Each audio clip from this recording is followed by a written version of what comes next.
That's sad. It's me. You're going to sit there? Yeah.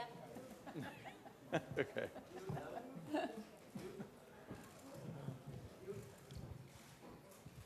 Hello.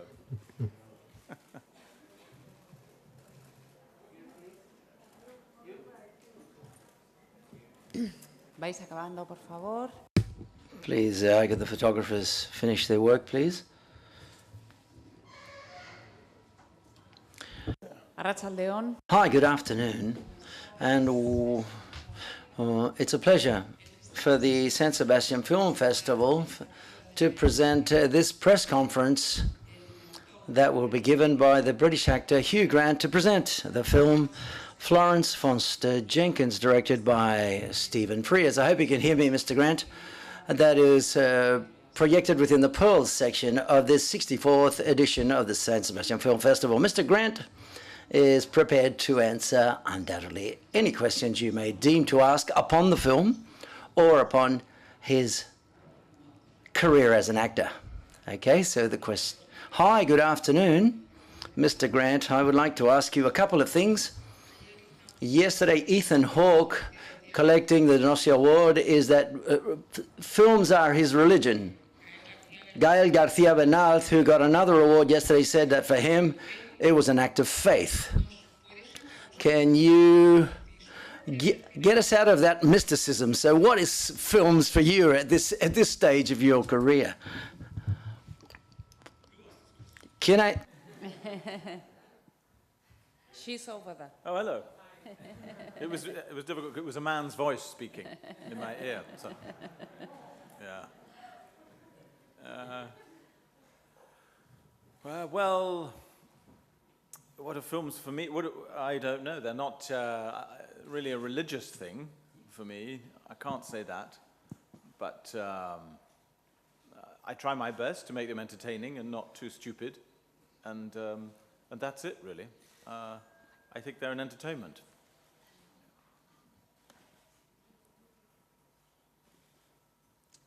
Good afternoon, Mr. Grant. Hello. Congratulations for your work. The movie pays a lot of attention to facial expressions. And tell us the truth. How many times did Meryl, Simon and you stop to laugh while filming? Thanks. Well, quite a lot. I personally have always had a problem laughing when I'm acting. It's why I had to stop doing plays in the theatre, because if I said something funny and the audience laughed, I laughed as well. I was so happy. So it's always been a big problem for us, and or for me, and that was certainly the case on this film. Hi, Mr. Rodrigo Fonseca from Brazil. This is I think, Oscar-winning performance you have in this film. It's a really good work, and I would like you to tell us a few words about your process of working with Mr. Stephen Frears. Thank you. Well, you're very kind, to be nice.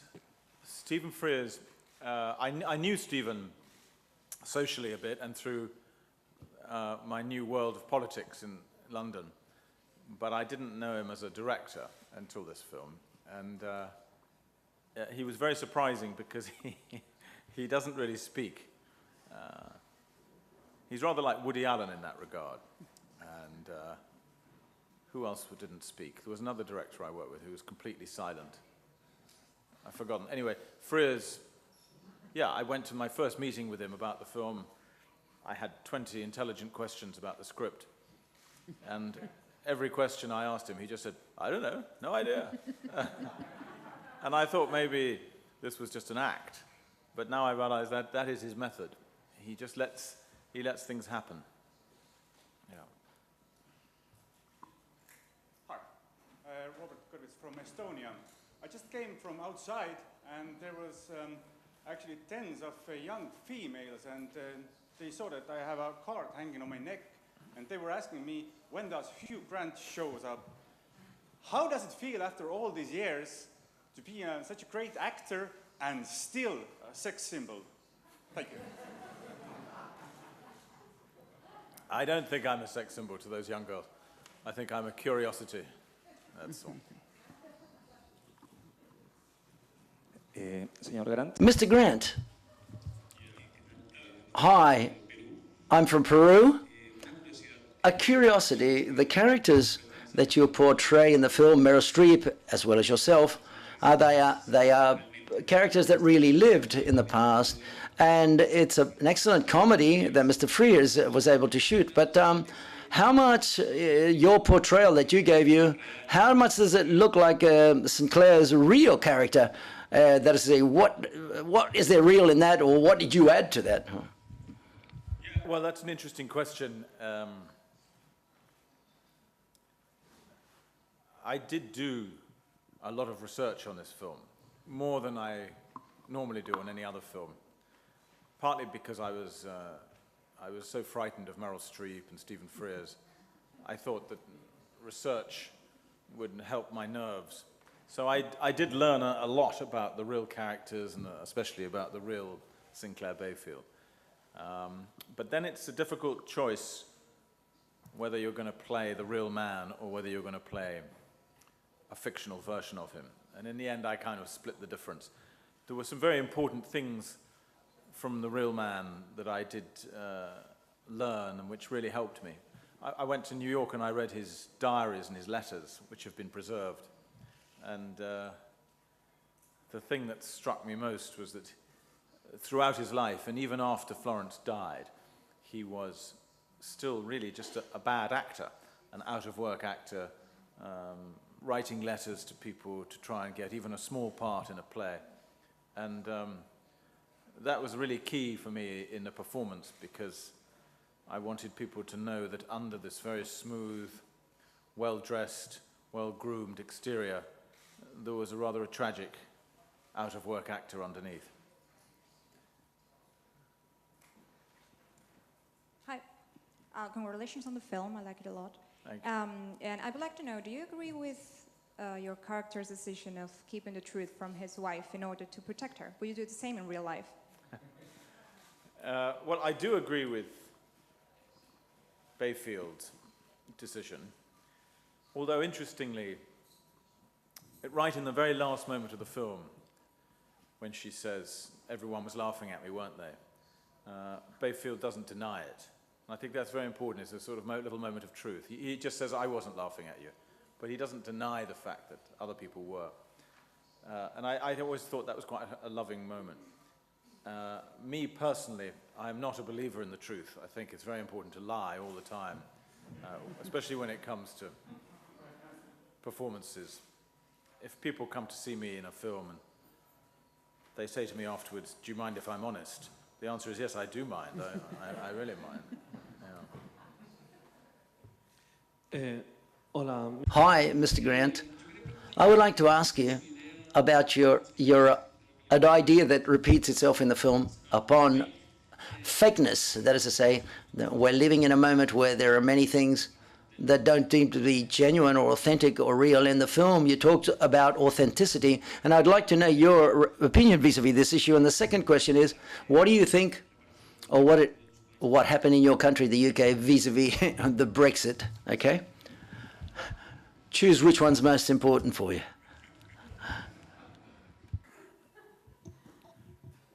I think the whole subject of things being authentic is quite interesting. There's a very good book you might know by Lionel Trilling called Sincerity and Authenticity. And it talks about how sincerity, it can be rather overrated. It can be something that some cultures cling to as the most important virtue. But it can become kind of fake and boring in the end. And I think it's perfectly possible to be a complete fake and a liar and still be authentic. And I think human beings are very good at sniffing out what's authentic. And it's always attractive to human beings. Whereas a kind of determined sincerity can be a bit repellent. Do you want to talk about Brexit or no? Oh, no, that's too exhausting. I'm sorry. Yeah. Hi again. I think from 4 weddings and a funeral till nowadays, you are the most important romantic hero we know in cinemas for the past 22 years. I would like to understand a little bit more from you. What's the importance of being a romantic hero in nowadays cinema? I don't think there's any importance. I'm sorry. I just ended up doing that job in a few films by mistake rather than by design. I was just sitting around waiting for good scripts, and it so happened that the good scripts that came to me were romantic comedies, and that's what I ended up playing. And it's not that easy, I tell you. It's more fun and in many ways easier to play character roles, bad guys. To play the nice romantic hero, it's very difficult to avoid being boring and obnoxious. And I'm not sure I always succeeded.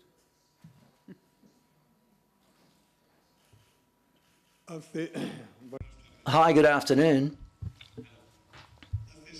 6 months ago, I saw another version of Clarence's character, another film which is a bit darker.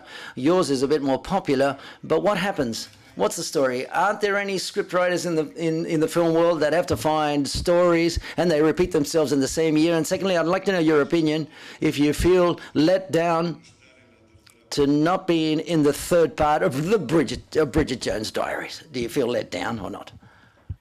Well, the first question, we didn't know there was another version, of the French version of the film being made. I only found out about that after we finished the film. And I haven't seen it yet, but I hear it's excellent. But it is strange how often in my life, if you make a film about a certain subject, you can guarantee someone else is making a similar film at the same time. I don't know why that happens. It's like buses, you know, you wait for one for ages and then two come along at once. And Bridget Jones, yeah, well, they did ask me to be in Bridget Jones 3 many times. And I worked with them on the script, which was very promising. But I could never make my character really work in that particular story. And so in the end, I said, look, I think it's better that you do it with someone else. Siguiente pregunta, por favor. Next question, please. Here. I'm here. Hello. Hola, quería preguntar. Hi, I wanted to ask you, once you've portrayed a villain or a bad actor or unemployed, what happens to you? Have you asked yourself, if you're unemployed? Imagine you're in your country, there's 70% of actors unemployed. Would you pick up an elderly rich lady, or would you follow your instinct and die trying to play Hamlet? I don't know, whatever. What would you do there? Rich lady, definitely, yes. Yeah.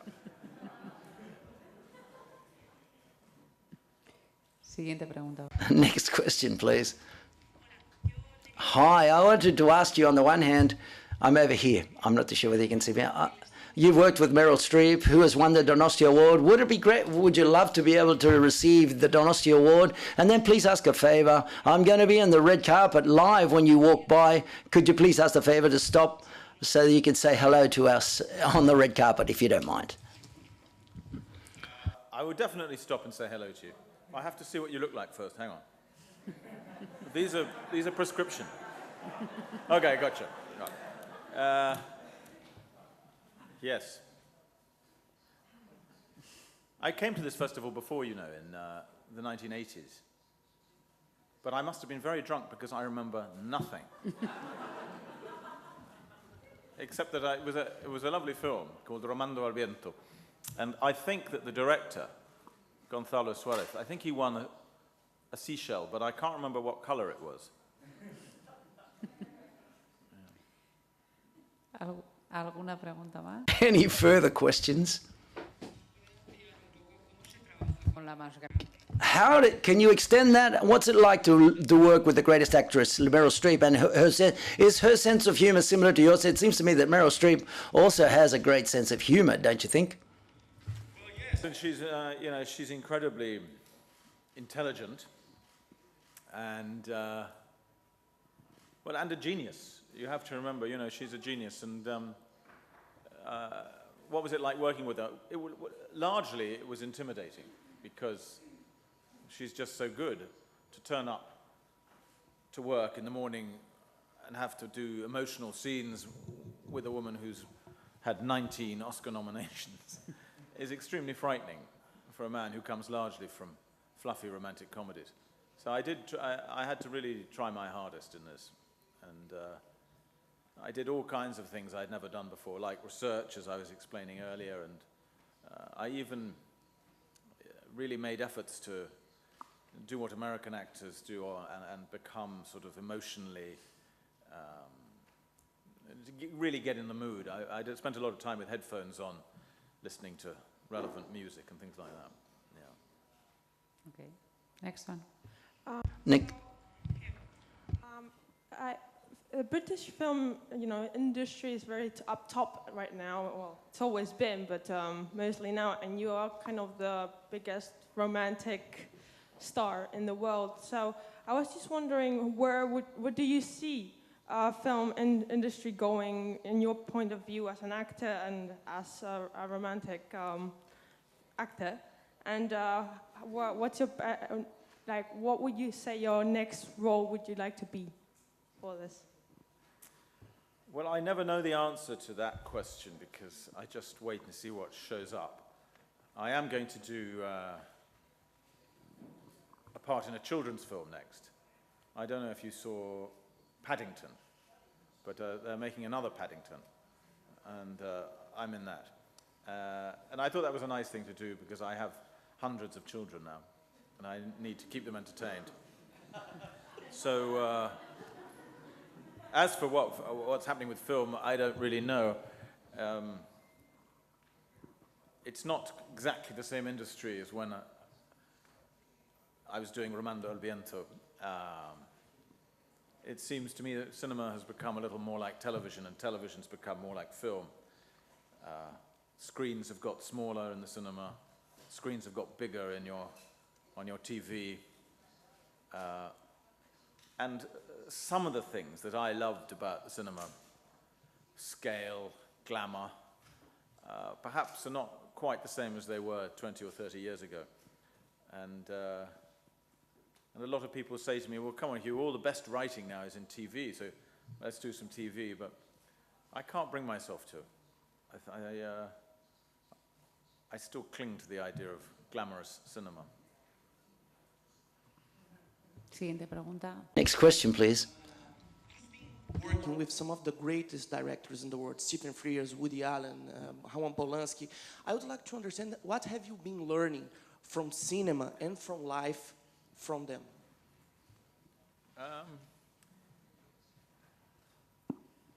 Well, I think Woody Allen, I didn't learn this when I worked with him, but I think it's one of his phrases when he says that 98% of success is showing up. And I think that's a really good lesson. I'll teach that to my children.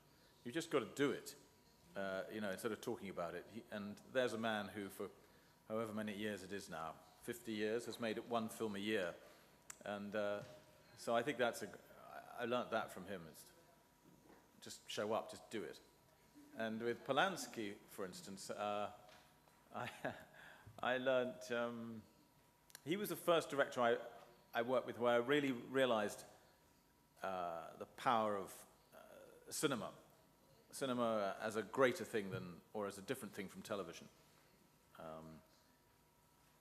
The way, if you read his autobiography, and he talks about going to film school in Lodz, I think it's called, and where they're not even allowed, or they were not allowed when he was there, to even use 16mm film. They always had to work in 35 and think in terms of scale. And that's when watching him is when I first realized the true difference between cinema and television. And as I said to the lady over there, I'm rather addicted to that difference. It's got a kind of special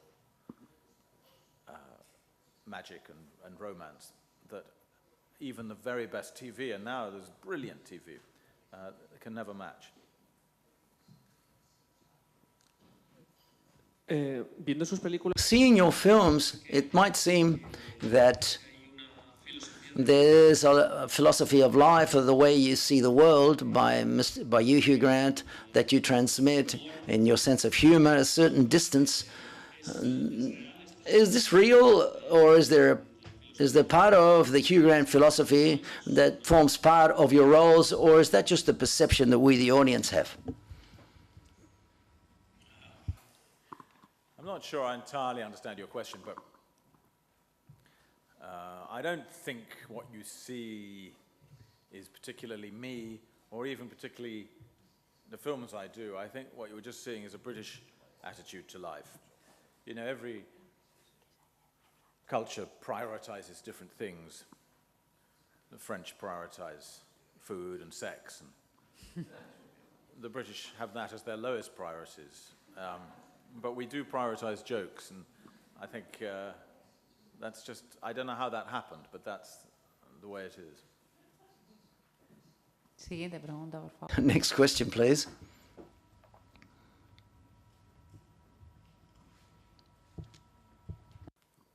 Hi again.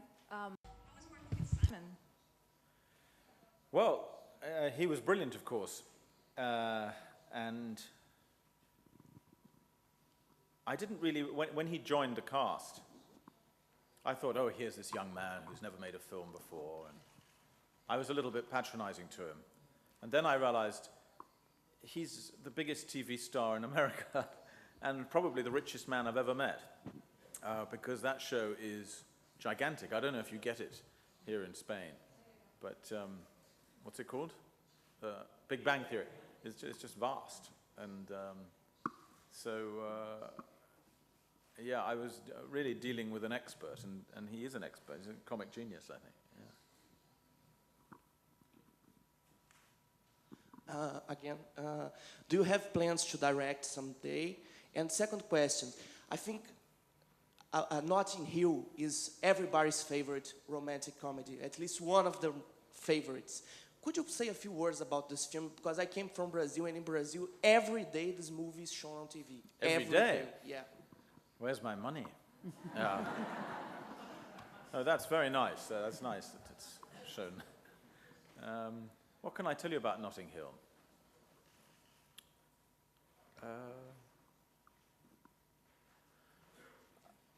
I don't really know, except I think I knew when I heard the premise for that film.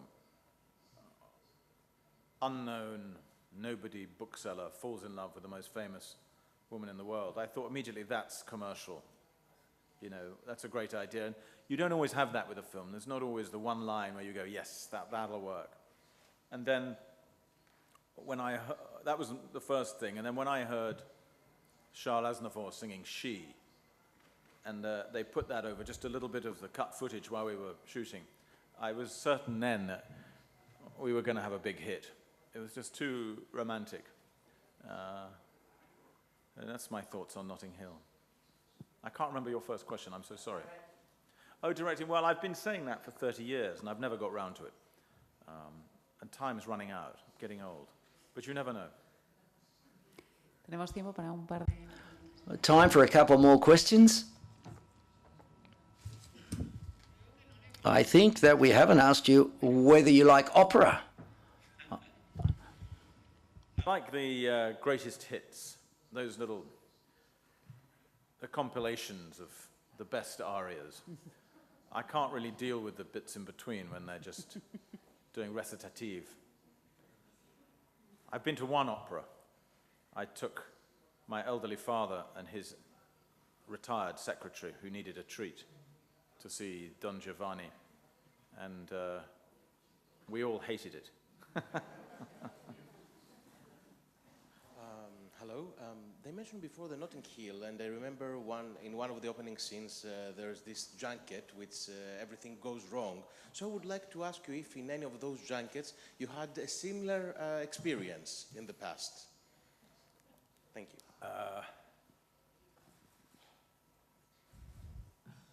I wish, because it would cheer up junkets. Really, the big challenge in a press junket is to stay awake, because you've answered the same question for 4 days in a row. No big disasters, I'm afraid. Okay, thank you very much, Mr. Grant. Muchísimas gracias a todos. Thank you very much to all of you. Thank you.